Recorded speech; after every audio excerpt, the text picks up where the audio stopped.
This podcast is for entertainment and informational purposes only. The views expressed by the hosts are their own and should not be construed as definitive or factual. Listeners are encouraged to conduct their own research and form their own conclusions. Discretion is advised as some topics may be sensitive or controversial. This is Babe, Let's Join a Cult.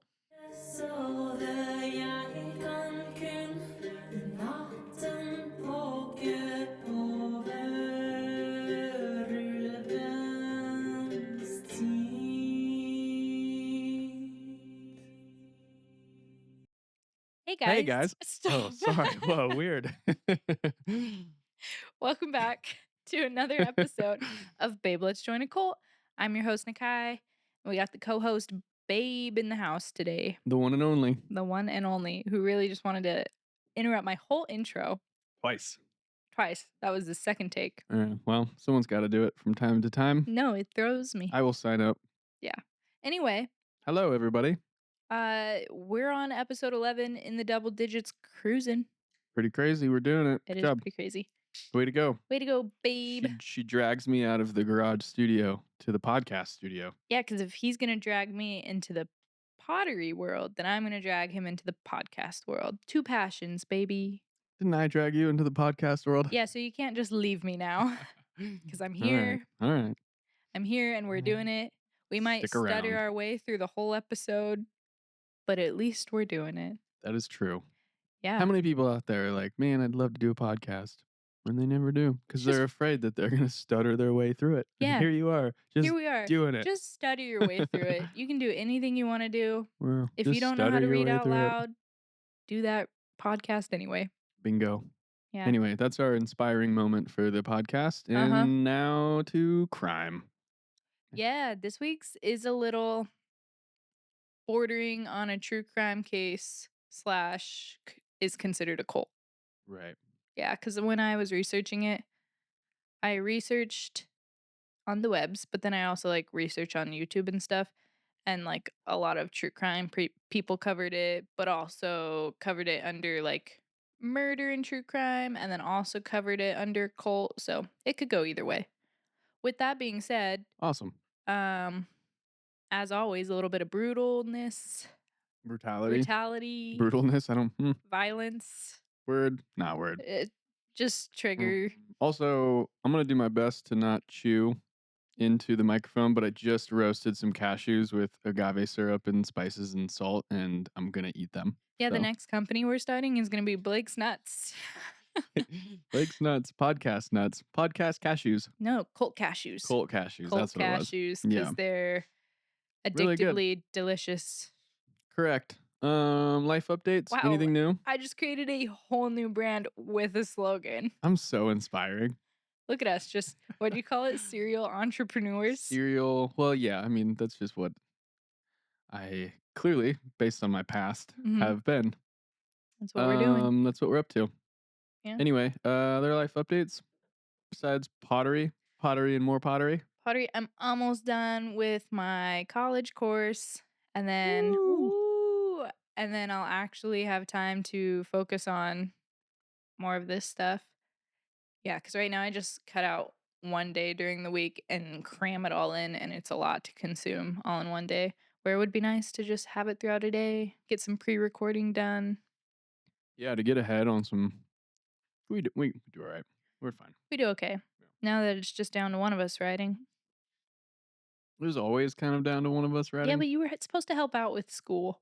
Yeah, I did lightweight commit to that, but Yeah. Anyways, ADHD. The adaha. Da-da-da. Anyways, any more life updates from you, babe? Before we jump in? I don't think so. Just pottery and cats. Yeah. More pottery. We got our first wholesale orders. Woo! Oh yeah, we're doing some wholesale, which is pretty sweet. We've got some custom orders. The online website shop is gorgeous, I think. It's beautiful. If you haven't, shameless plug, Key and Kiln, check it out. keyandkiln.com. It's on the websites. It's on the Instagram. But no, so we've gotten some incredible feedback, and people are stoked on what we're making, and I think just the love of making it is something new outside of like what I normally do entrepreneurially. I'm kind of like, oh, this will make money. Let's go for it. And I kind of like it, but I like Mhm. the idea of it more than maybe actually enjoy doing it. No, you have more of a So passion for it, but it's funny when you definitely. say, like, the love of doing it, I just think about, like, when I'm sitting in here and I hear you cussing because like, something's not working. Yeah, it's a place I get to express myself. The garage is a safe place for me to fucking yell and throw things and No, don't throw things. be mad. Mhm. But it's like it's passion, I would think. I think It's that's what it is. passion. Passion and anger are different sides of the same coin. Mhm. And yeah, I've got a decent amount of that in me. Passion. Passion. I know I should Passion. have been You have cashew on your shoulder. passion, baby. No, cashew. Cashew. Yeah, so I think that's it. That's really where I'm at. What I'm stoked on. Yeah, School, almost done. Podcast studio, doing well. Pottery studio, cranking. And it's winter. we're living our Look at best us. life. I don't even notice it's winter, aside from it being cold. Yeah, I'm just I'm just like so tired by all of our so extracurricular focused on all this shit. activities. Which normally I feel like winter's a time where I like, get all fucking weird and start spinning. There's still time. But I think this year I just like embodied the weirdness the entire year. That's why Mhm. winter doesn't feel any different. There you I'm go. just a neurotic little Yeah, you're a Zula. I'm basically our female cat. Yeah. Yeah, well, That's what happens. All right, take it away. all right. Wait, you're gonna have to answer a question. Whoop. And we're back. I just didn't want to chew in Have you people's ever heard ears. of Marcus Wesson, or also referred to as the Vampire King? Sick. No, I'm already stoked. not sick. No, I love it. I'm gonna be Vampires are honest. rad. I was a little. The name Marcus bothers me unless he's a vampire. No, I'll be honest. Like, I wish there was more vampirism in this case. There's not as much as I thought. It hooked me because I was like, Oh, "Ooh, vampires." why did you tell me that now? I wanted my hopes to be like way up here and just No, let the no, because I story didn't want ruin you to it. be halfway through and be like, "This is not what I expected." I'm still gonna bitch about it no matter It's what. still a great case, and I was just not a great case. It's a horrible case, but I was like, "Damn." It is weird to want to talk about cults and be like, this one's so good. And then you're like, I'm like, well, it's "No, really it's really not good. bad." You shouldn't, talk about them that way. I know I'll be talking to people out like in the outside world and be like, "Yeah, I love cults." And they look at me weird and I'm like, Yeah. "Yeah, I get it. They're not good. Yeah. Well, what are you going to do? What are you gonna do?" They're out there. It's like everything else. But I'm bummed to hear that it's not really more vampirical. I'll find a different Um, vampirical one for you. Side note, after we're done here, we'll make some dinner. And then I really want to watch the first Underworld movie. Now that you talked about vampires. I love Underworld. We Pretty can sure one of the main absolutely. vampires' names is Marcus, and that's where it all connected in my brain. I'm Yeah, I'm pretty sure you're almost right. But positive. then I thought about like that old vampire in Twilight. His name's Oh, not is he? Oh, Marcus. I don't think. either way, Twilight. I get it. Twilight. Woo, but Underworld Underworld and Queen of the shit's Damned. really cool. Queen of the I Damned. still haven't seen that either. Then we should watch that. Okay, we can I flip love a that coin. movie. We can flip a coin. Um, Speaking of, sorry, sidetrack again. Blake and I have a notes list of like vampire movies. We're excited this episode. The last few we've been like, fucking doing stuff and tired, but I feel jazzed up for this one. Yeah, well, this is the most I've seen you all week because you've been in that pottery Here we garage. go. Here we go. All right, All right. go for it. This is episode 11, Marcus Wesson, the Vampire King and His House of Horrors. Should I feed you cashews while you try to talk? No, because I'll already mess this up. And we're just going to bear with me. Oh, I can see my nose rings out in my reflection. Sorry.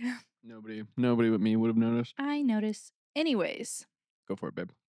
when police entered the Wesson home on March 12th, 2004, they weren't prepared for what they would find. A house filled with coffins, blood-stained walls, and the lifeless bodies of 9, all victims of a man who claimed to be their savior.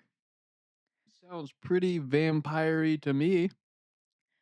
Marcus Wesson wasn't just any Sick. cult leader, he was a self-proclaimed vampire king, a man who twisted religion, incest, and absolute control into a nightmare that played out behind closed doors.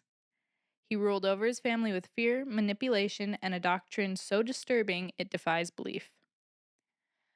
How did one man convince his own children that he was a god?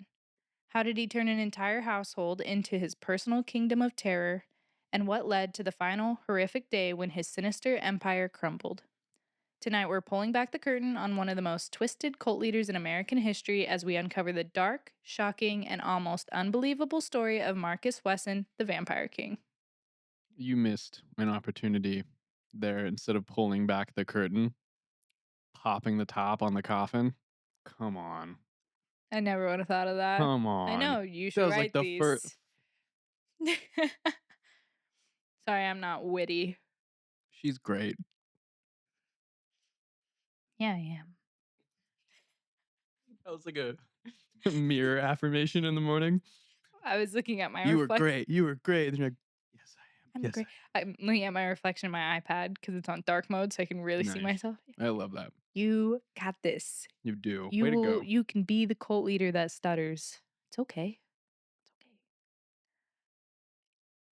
Hmm. Any. I just never thought about, like, when people are really good at public speaking and they like, don't ever fuck up. But you could be the difference Yeah, in I the could world. You be could the be the one cult difference leader that that's the like, world needs. sorry, I messed up. You could Let be me like, restart. stuttering is when God is channeling through me. Yeah, the connection's fuzzy. Yeah. Jesus Christ. Okay, go on. Okay. That's funny. It was a good one. Witty. That was really good. Before Marcus Wesson became the infamous vampire king, he lived a life shaped by strict religious beliefs. His childhood and young adult years laid the foundation for manipulation, abuse, and the eventual horrors that would unfold under his rule. Marcus was born on August 22nd, 1946, in Kansas, into a deeply religious Seventh day Adventist family. It's always such a mouthful. His mother was a devout believer, strictly enforcing the teachings of the church, including doctrines of male superiority, strict obedience, and biblical purity. These early lessons instilled in Wesson a sense of absolute control and spiritual dominance, ideas that he would later weaponize against his own family. His father, on the other hand, was the complete opposite, an alcoholic and an abusive man with disturbing behaviors. Reports suggest that Wesson's father was a sexual predator who abandoned the family, but not before leaving a lasting psychological imprint on young Marcus. This mix of religious fanaticism and exposure to predatory abuse created the perfect storm for what he would become. And reading more into it, his father was like super abusive, would beat him and his brothers all the time, would come home from the bars super drunk, like severe alcoholic. Not a good family life. Sounds like raising your kids in like the 50s. Well, this is 1946. He was born. Wow. Wow. That's what happens when I listen. What, were you? No. I know. I know you're just sitting over there thinking about cat. They're all over you. Hmm. Wesson's early adult years were largely unremarkable. He dropped out of high school and had no real ambitions. He briefly joined the U.S. Army in the 1960s, but his military career was short lived. After leaving the Army, he drifted between jobs, never holding a steady employment. Instead of working towards stability, Wesson became fixated on controlling others, particularly women and children. This obsession would soon manifest in one of the most disturbing ways possible. Marcus Wesson met Elizabeth in the late 1960s when oh, when he was in his early 20s. At this time, he was in a relationship with her mother, Rosemary, who already had several children from a previous relationship. But instead of focusing on Rosemary, Wesson set his sights on Elizabeth, who is just 8 years old. I know you have something to say. Oh, Yeah, give me one of those. yeah. That's fucked up. So I wanted to talk a bit more about this after reading. So Marcus was in a relationship with Rosemary, who was an older lady who had a couple of kids. Her husband had left, and he was able to step into this family and take this father figure, male, authoritative role. And because he was there and creating like a sense of that figure in her life, she almost kind of let him get away with doing these weird things in the family. He was introducing this religion to them, and then he was also kind of grooming all of them and, like, slightly gaslighting, abusing all of them. But she was a single mom, and he was helping her and bringing in religion and some money and helping take care of her and the children, so it was kinda like, This one's gonna suck. yeah. Yeah, it is. Damn. All right. Well, here we are. Under the guise of being a father figure to the young girl, Wesson began grooming Elizabeth, slowly instilling in her the belief that she was meant to be his spiritual wife. He's 20, she's 8, and at this time he would like pull her aside away from the other kids and they would play games and like he would tell her that they were playing like house and she was to play his wife and she was 8, so to her it was all just a game, and that's how it started. He manipulated her through religious rhetoric, convincing her that God had chosen her for this role. By the time Elizabeth was 12 years old, Wesson forced her into an engagement, telling her that she was now his wife in the eyes of God. This was him. He took her like outside in the backyard and he was like had like a fake wedding. And to her, she's little, so it was a game, but in his head it's like you are now my spiritual wife because we just had this wedding. He justified his actions by twisting Christian beliefs and blending them with his own warped beliefs about obedience, male superiority, and purity. At age 15, Elizabeth was then legally married to Wesson in a ceremony that was never formally recognized by the state. Despite this, she was completely under his control, her childhood stolen from her, her future dictated by Wesson's delusions. How was she legally Uh, married? If it wasn't recognized by the state, how so is they she had legally? like the play marriage where she became his spiritual wife. And then later on when she was a little bit older, they went to the courthouse, got her mom's permission. They had to go through counseling to be able to get the marriage license so that they could get married legally. I know. Peop Yeah, Whoa. yeah, and people signed Whoa. off on this and, like, let it happen. How the okay, maybe it's a different time, It is a different time, but but, still, like, her mom what? signed off on it as her guardian. You have to have, like, the guardian signature if they're under 18 or whatever, and then But how did people around them not? yeah, like, they had to go to a counseling thing to, like, Yeah, you further put get these the people in license. front of somebody who's assessing them, and they're like, "Checks out." Yeah, they're like, "This is fine." Whoa. Okay, well, there's some clear, Issues? yeah, Yeah. plot holes with all of this. What in the world? Mhm. Once Elizabeth became Wesson's official wife, she was forced into a life of strict obedience and total isolation. She gave birth to at least 10 of Wesson's children, but she wasn't the only one. Over time, Wesson expanded his abuse to include his own daughters, nieces, and even the daughters of his followers, claiming them as additional wives under his religious doctrine. So, this is way further in the future. For lot of her teen years, she was still in school, but she was pregnant and she was having these babies while going to school, and then she would go home, and, like, that was her only time out of the house, and anytime she would get home from school, um he would argue with her that she was cheating on him or, like, talking to boys at school, and then he'd kick her out of the house, or he would tell her, like, "You're not my wife anymore," and, like, her whole life since she was groomed, it would break her heart, and she'd be like, "Please, no, no, no, no." And then he'd be like, "Well, fine, you can come back, but then you need to do better." So it was like this whole gaslighting situation. I'm surprised he didn't just take her out of school. I think she dropped out eventually, but she was going to school. Um, And, like, she was getting pregnant throughout. mhm, yeah.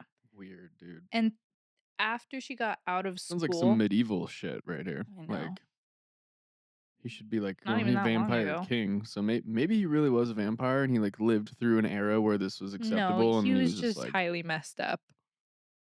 yeah, he watched too many, like, Braveheart movies. Mm. Braveheart wasn't around then. That's true. I don't know when, but Mel Gibson was probably a child. Anyways, once she was out of school, they moved around a lot. There was cases of them living out of a bus, cases of them living in a tent.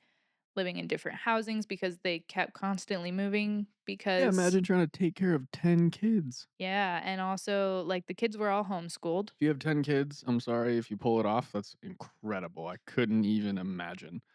But, it's a mentally unstable guy trying to take Yeah, care of 10 kids. and, like, this 14-year-old well, I guess now she's a little older, but still Yeah, well, she's, like, a still child. 8 in her mind Yeah, probably. Poor girl. but, they Hmm. were moving all over the place.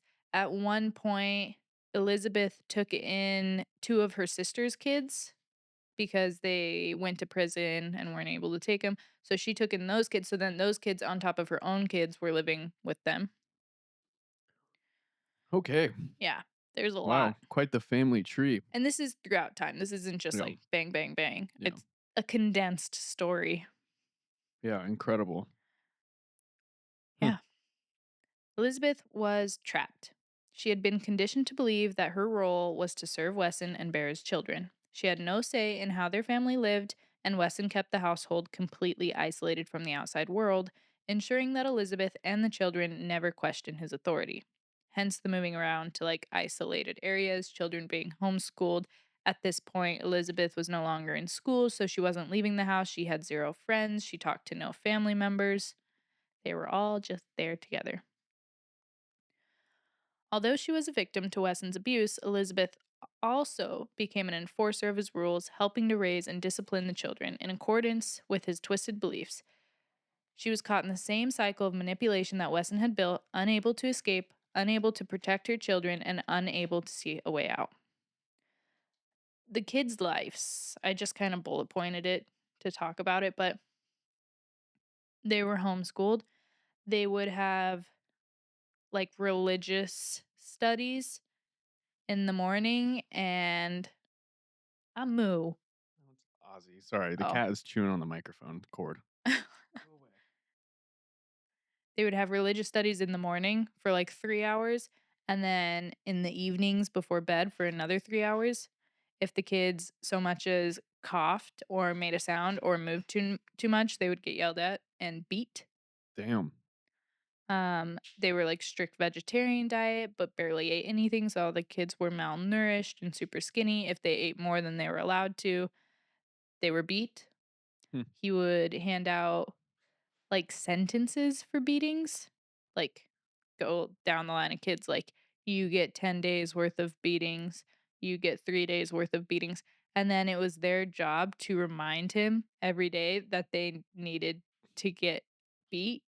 And if they forgot, then more days were added on to the sentence. And then in some cases, like for those beatings, they had to go out and pick out like a stick to get beat with. And if it was too skinny, then he'd go out and get his own. There were cases of metal pipes being used. Clearly, this guy's not working. That's a lot to manage. No, he wasn't working, no. Oh my god. There were a couple of Dude. cases where Elizabeth would step in because she thought he was gonna kill their kids, Yeah, but this dude they were needs going some through the fucking most help. horrible abuse. Yeah. Um, the boys and girls were separated Mhm. because Marcus believed that they would become attached to each other and he didn't want any relations going on in the house, even though Yeah, he totally was totally having normal. relations with all of the girls. It's totally normal to think that your young children were gonna wanna date each other. But in his head, Totally makes it was sense. okay for him. 'Cause yeah, Then he thought that it maybe they would dude, think the same. Um, this fucking guy. he he trained the kids with a suicide pact.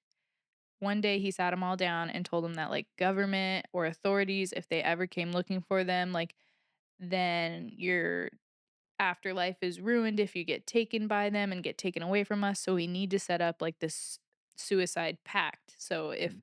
anything happens, the older kids were trained to get a gun and shoot all the younger kids in the eye specifically, and then shoot themselves if Marcus wasn't home, like when authorities came or anything. And there was a case where at one point they lived on a boat, like an old boat.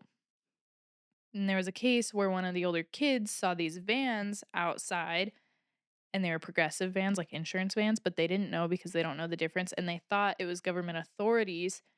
And so they're like, "This is it. We have to enact the pack." They dressed all the little kids up in nice clothes and like did their hair. They each sat down and wrote suicide notes.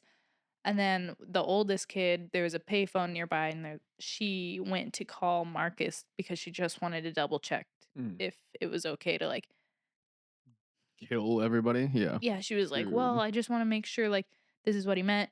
She called him. He was like, "No, no, no, those are insurance. Like, I'm so proud of you guys for being about to go through with this, but no, just wait for me to get home." He got home. He read all of their suicide letters and like cried tears of joy because he was just so proud that they were willing to do that for him.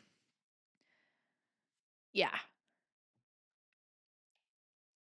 I've nuts. got nothing to say to any of this. Um, Like, and I'm just doing like little touch yeah. points, This just feels like something completely fabricated, you know? Like, it's right? just so far out there that this was allowed to go on, Mhm. you know? That no one.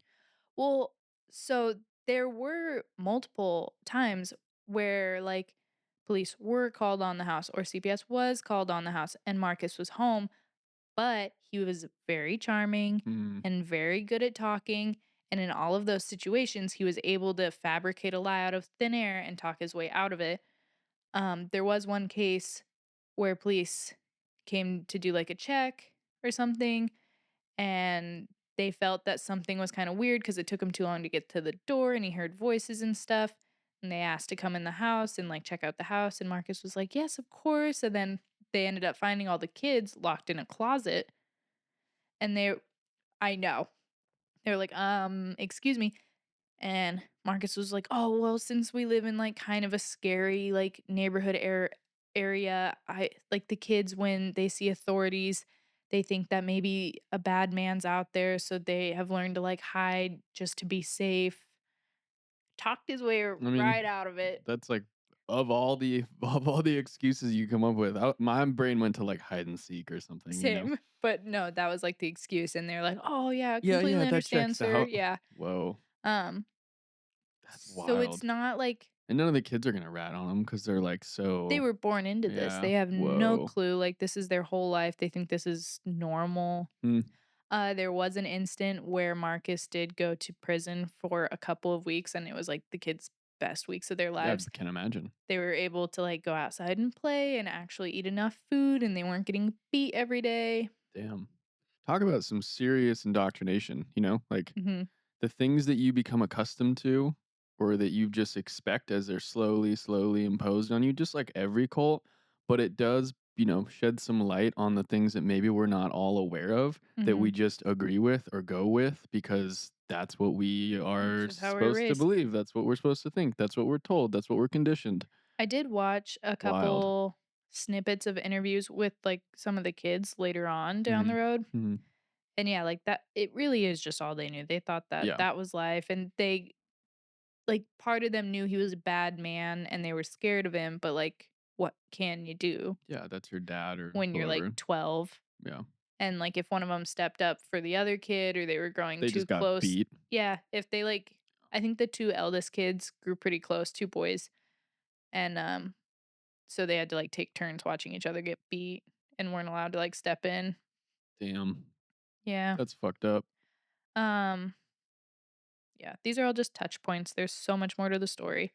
Oh, Marcus at this time, we haven't talked about it yet, but it is a future episode.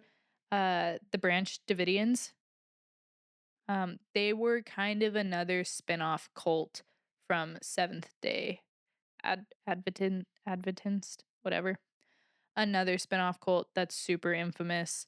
At this time, that cult was live and happening, and it was when there was police standoff and like news reports on it.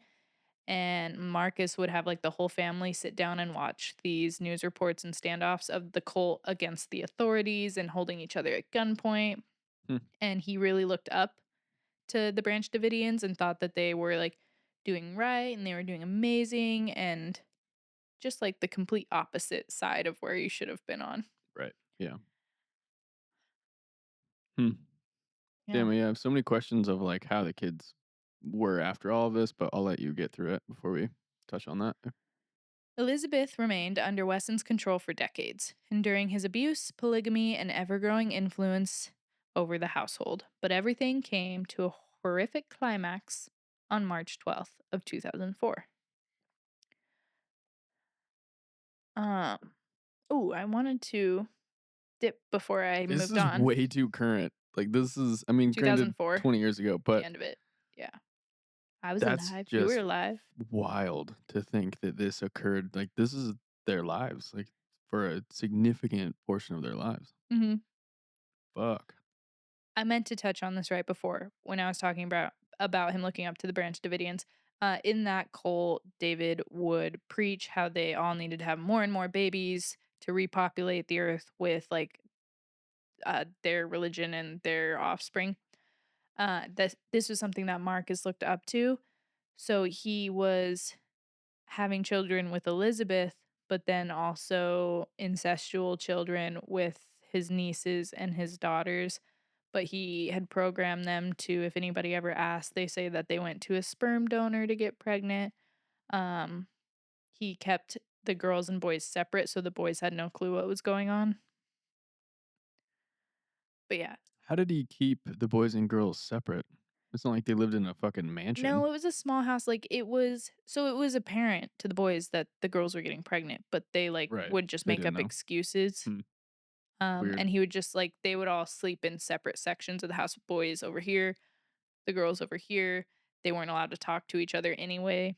That's so crazy. Couldn't imagine. Huh. I'm Um, sorry, I'm swearing more than I feel like I usually do in this podcast, but given the content, it feels fitting. mhm. Oh yeah. Okay, 2004. Mhm. On March 12th of 2004, police in Fresno, California responded to what they initially believed was a routine child custody dispute.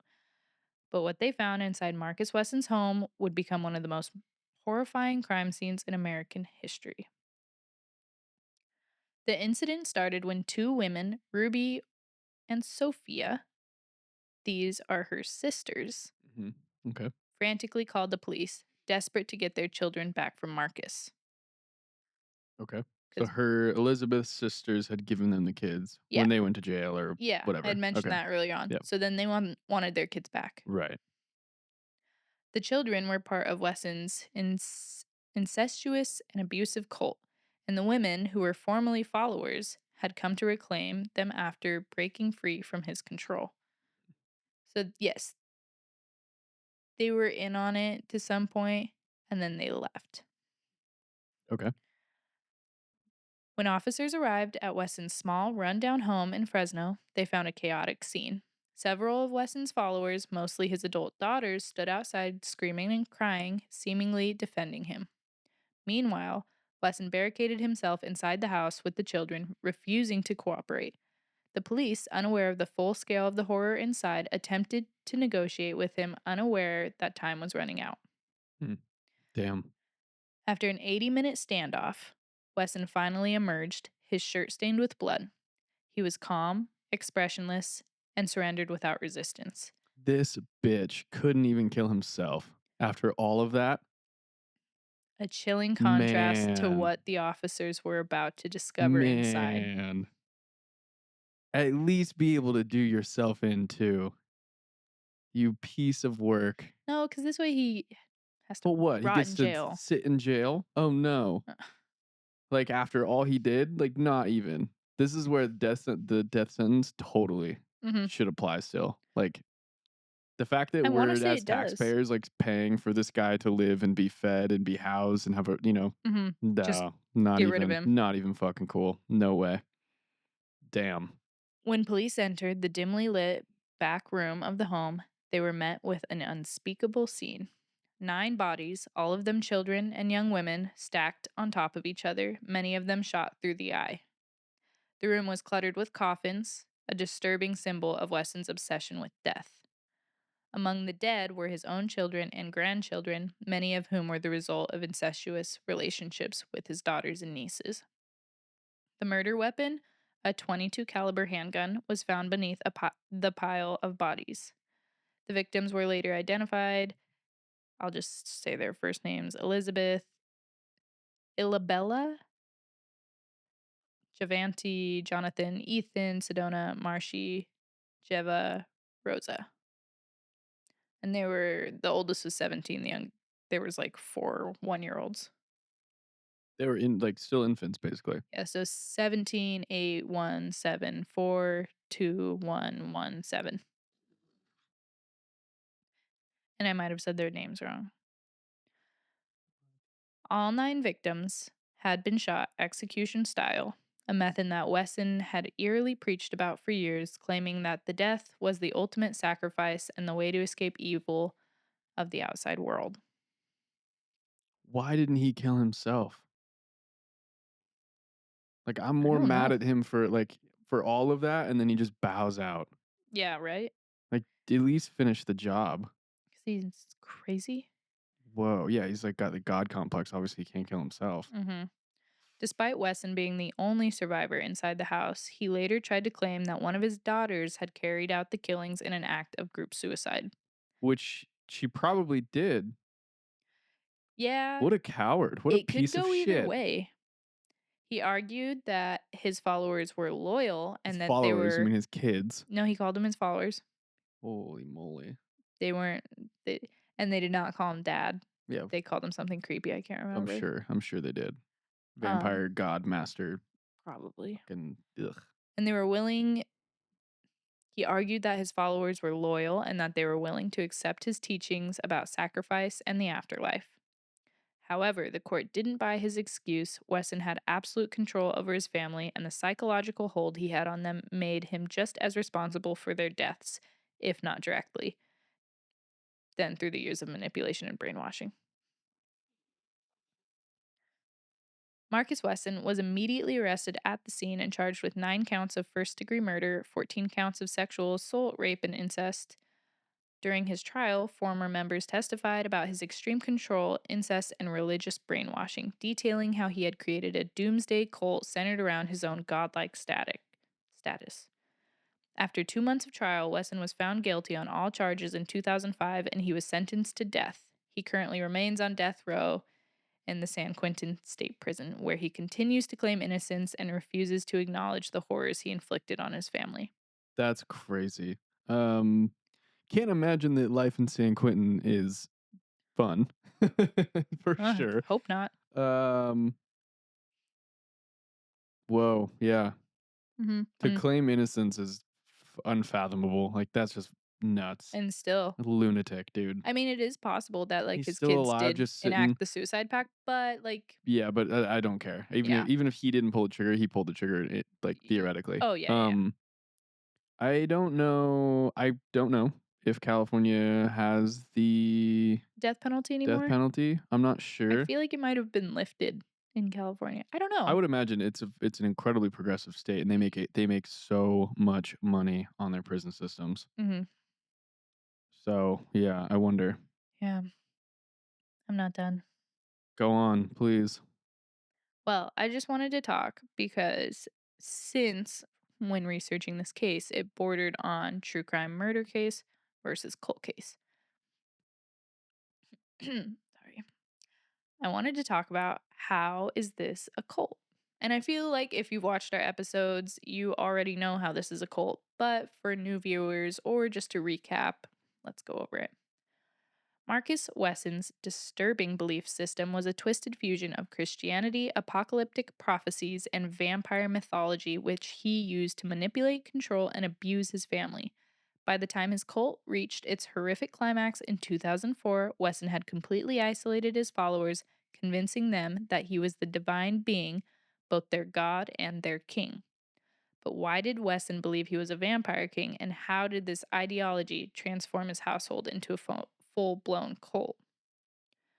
Weston's obsession with vampires wasn't just a bizarre personal quirk, it became a core part of his doctrine, reinforcing his control over his family. Several factors contributed to this belief. It was his interpretation of immortality. Wesson studied the Bible obsessively, cherry picking passages to create his own doomsday theology. He taught that death wasn't the end, but a path to eternal life, a belief that eerily aligned with the vampire lore. His followers believed that dying for him would lead to spiritual resurrection, reinforcing the suicidal loyalty seen in many cults. Wesson kept multiple coffins inside the house, telling his children that they would one day sleep in them until they were reborn. The coffins symbolize control, a reminder of life and death, where were his command. You were doing great until I in this know. part. He romanticized death, comparing it to vamp- Vampirical? vampirical transformation, which further desensitized his followers to the idea of dying. Um, he believed that vampire lore was in the Bible because Jesus or God dies and then comes back, Mhm. and like followers drank his blood.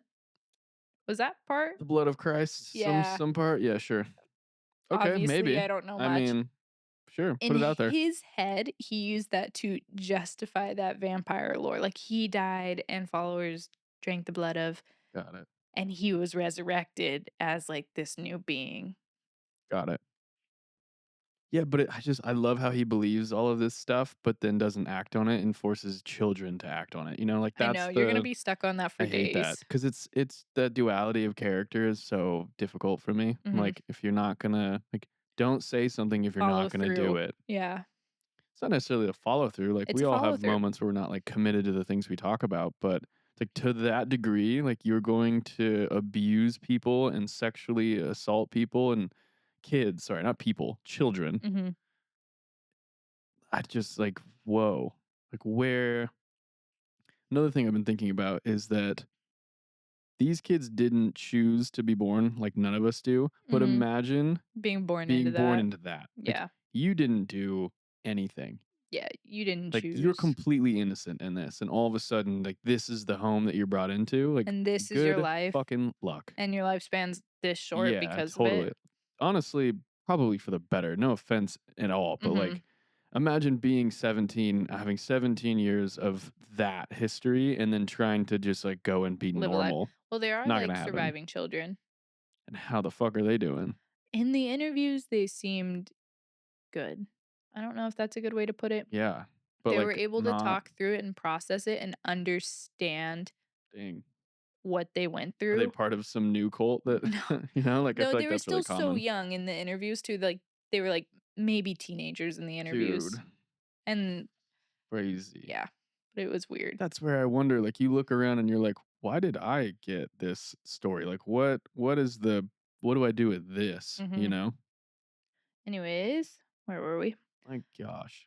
So sad. His image as an immortal and an undying king. Wesson grew his hair and beard long, making him resemble a Gothic Jesus figure of authority.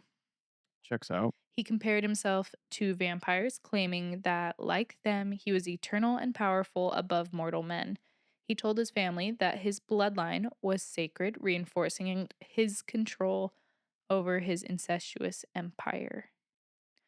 Wesson's beliefs went beyond personal delusions. They became a full blown cult doctrine that dictated every aspect of his followers' lives. He built his family cult using common techniques seen in destructive cults: isolation from the outside world, religious manipulation, psychological and physical abuse. And then, of course, like the final act is suicidal ideation and mass murder. Yeah, he hit them all, didn't he? Yeah, He and I didn't feel skip like one. we kind of dived into them throughout the story, so there's no need for me to Fair. dive in further on those. Yeah. Um, Hmm. but yeah, let's see. The cult of Marcus Wesson was a nightmare hidden in plain sight. Wesson's vampire king persona wasn't just an act, it was a carefully crafted identity that allowed him to justify abuse, incest, and murder under the guise of divine purpose. His cult followed a dangerous blend of fear, devotion, and delusion, making him one of the most disturbing cult leaders in modern history. Though Wesson was arrested and sentenced to death, his story remains a horrifying example of how manipulation, isolation, and religious doctrine can turn a household into a cult and a family into victims. Seriously.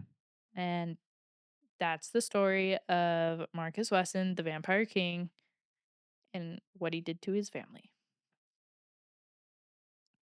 It's crazy because throughout the story, like, we refer to this as Marcus Wesson's cult and his followers. These were his kids, Yeah. and there was just so Yeah, it many wasn't people in his that. cult, this was his family. This This was his is, like, family. that he was responsible for taking care of and raising. Yeah, and you hear stories, true crime Instead, he was stories. raping them and starving them and beating them and, like, You hear true crime whoa. stories of, like, people, like, killing their whole family, but it's Yeah, like they kill their whole family, and it's right. still horrible, but it's like It's like some manic, y impassioned murder that they do. yeah, or Yeah, like they were just a shitty person, but right. this to, like this Yeah. is just, like, on a whole other Yeah. level Well, and to think about that too, so many things had to go right for him to be able to sustain for so such a long. degree of abuse Like, for that length of some of these time. kids were, like, 18, 17. Yeah, so for like, whoa, They're how did that even yeah, and it was that continuous pick up and move and Yeah. isolate and isolate and isolate, and, like, Yeah. my kids never see the light of day. Yeah, there's movies about stuff like that. Yeah, like, they barely were allowed to play outside. Gosh. Yeah, it's Makes crazy. me think about those stories of, like, women or kids that are kidnapped, Mhm. and then, 17 years later, they're somehow get out, Yeah. and it's like, Oh, those are "Oh." horrible. Yeah, like, Yeah, kinda the the element of torture that's kind of embedded in what he did and embedded in stories like that is an I just can't. It's just, like, mhm. so It's heavy. It's really heavy to, like, yeah. try and think further. I know, I feel like I had a good train of thought and it just died, like, thinking about that is it's one thing to do something in the moment and to, be brash about it or even if you kinda plan some things out, but, It's over and to done to with. basically torture your children or at least the child who's 18, 17 for 17 years. Physically and emotionally, like, Like, everything. it's so intense. There's not even a word to describe it really, it's just Yeah. wrong, like, Like, take it the completely. household was so strict, like I was saying, that when he was, like, doing his little sermons in the morning and at night, he would purposely do them really late at night to see if the kids could, like, stay present and awake for them Mhm. as a test, and if a kid nodded off, that's a beating. If a kid was sick and coughed, a beating. If the kid moved too much, a beating. Any sound made, a beating. If kids were sick, like if they had the flu or a cold, he blamed it that they ate something they weren't allowed to because they were on a strict diet, a strict vegetarian diet. And so that's a beating. Literally everything. You breathe wrong. One of his older sons, drew him a picture, but he drew the picture on Saturday. And within the Seventh day Adventist, whatever it's called, religion, Saturday is like God's day and you do nothing on Saturday. Right, yeah. And since it was drawn on Saturday, that was a beating. And like these aren't just like smack on the butt, they're like brutal beatings. So it's just tough. Not to bring this into it, but if there really was a god and people like this fucking walk the earth, I'm not convinced, Yeah. you know? This Like, one, yeah. It was a horrible case and it just got worse the further I was researching into it, but by then I had already researched so much and I was like, well, now I got to do it. dude, the amount of things like this that are But done in the name of God or some religion or something like that, I mhm, feel like far outweighs the good that comes from it often. It's like granted the good stories, you don't they get don't make the news and told, yeah. they don't cause but it's like when you think of the severity of things, I guess the potential for bad is Mhm, so much greater than I guess what is possible when you look at like the good side of things. mhm. It's like what where is the pendulum and where's the balance on that? I feel like if you're on a teeter totter, like here's the scenario. It's like this is like seriously bad. What's the uh, you know Seriously good, yeah yeah, like and you what don't hear about in the it. name of some religious figure? It's like what is happening out there? Mhm. And yeah, I don't know. I just think that And I mean, it is a so bad. reoccurring a recurring thing that we Yeah. see every week is someone Yeah. using that god or a god Constant. It's like to some religious. drive Yeah. this. This Maybe just to story, before you move on from that, maybe the good is the fact that this doesn't happen every day constantly. Like yeah, maybe there's not the it's good is that there's not more people that do that. Maybe that's the good. maybe And like still that's sucks that it. there's a bad. Yeah, of course, but that's kind of the universe balances itself in that way. It's like you're always going to create your equal and opposite. Mhm. Um yeah, and so maybe the fact that there's not more people doing it or that you don't hear about this type of stuff every single day is really what is balancing the scales. I don't know. M It's a nice thought, yeah. Yeah, I don't know. I'm just throwing it out there. Yeah, I feel like people just suck and do shitty things, but in some worse than We're others. capable of it for sure. Um, All of us are. but yeah, I think that this story, as like brutal as it is and just kind of heavy and gross, uh, it is a good story to discuss because it sheds light on uh this was done within a family, you know? It Yeah. can be done to families. Like, it Right. doesn't just have to be like this group of young, dumb 20-year-olds who think are great. It can be anyone. And I think that's something that we're constantly trying to shed light on. Yeah, the awareness of it. Hmm. Right. It can be done to anyone, anywhere. Like, you never really know. Right. People are born into it, people go into it willingly, unwillingly. Yeah, and it's going back to that element of conditioning is like your upbringing um makes you susceptible to certain things. Hmm. Like let's say in your 20s you end up in a cult. It's like maybe there were elements of your upbringing that made that behavior acceptable or experiences that you went through that then you kind of rebound into this other world.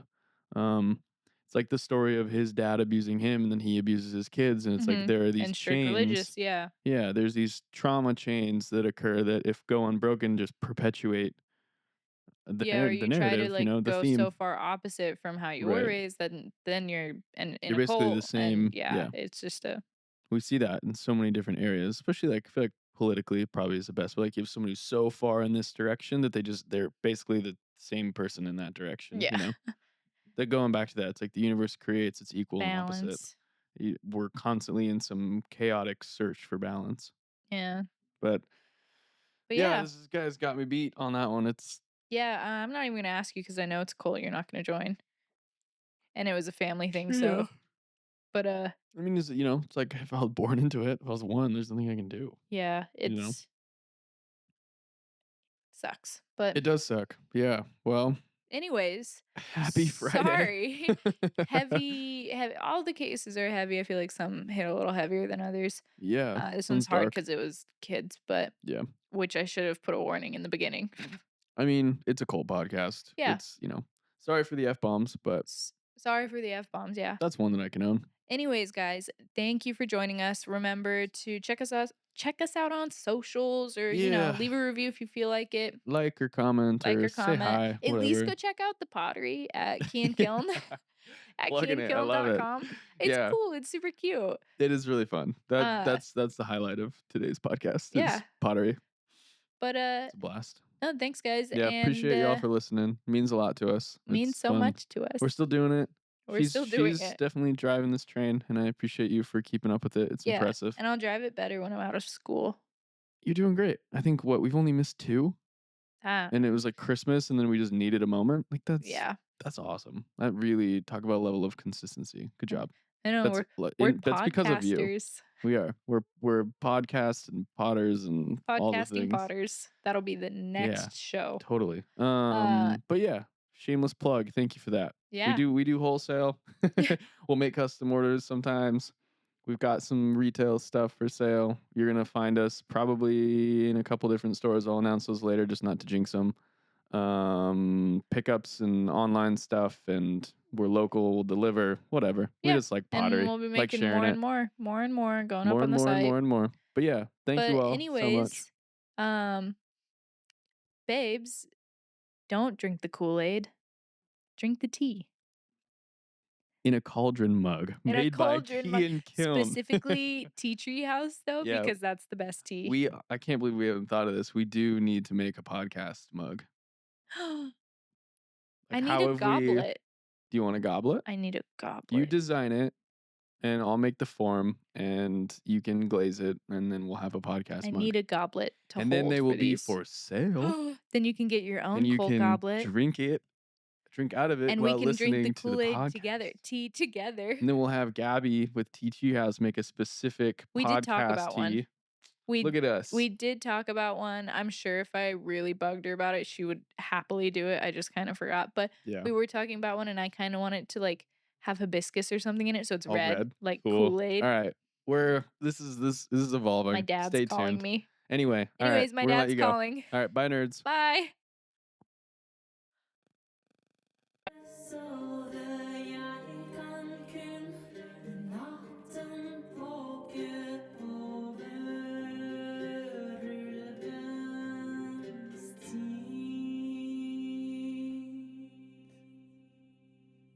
This episode of Babe Let's Join a Cult is sponsored by Tea Tree House Teas, and let me tell you, we've been obsessed. I've been drinking their Vita Long Chai lately, and it's perfect for the season. The Lung Love blend is on deck as cold season kicks in. Tea Tree House makes these unique botanical blends that are gorgeous from start to finish with some serious magic, like their butterfly infusion that turns blue and sparkles. Plus, every tea is ethically sourced, sustainably grown, and packaged in reusable, compostable containers so that you feel good with every sip. And get this, with each purchase, they plant a tree to help protect endangered plants. It's like a small little ritual with a big impact. You can get yours at teatreehouse.com and use our code BabeLet'sJoinACult for 10% off. That's BabeLet'sJoinACult at teatreehouse.com. And trust me, you'll find your new favorite tea so you can be drinking the tea and not the Kool-Aid.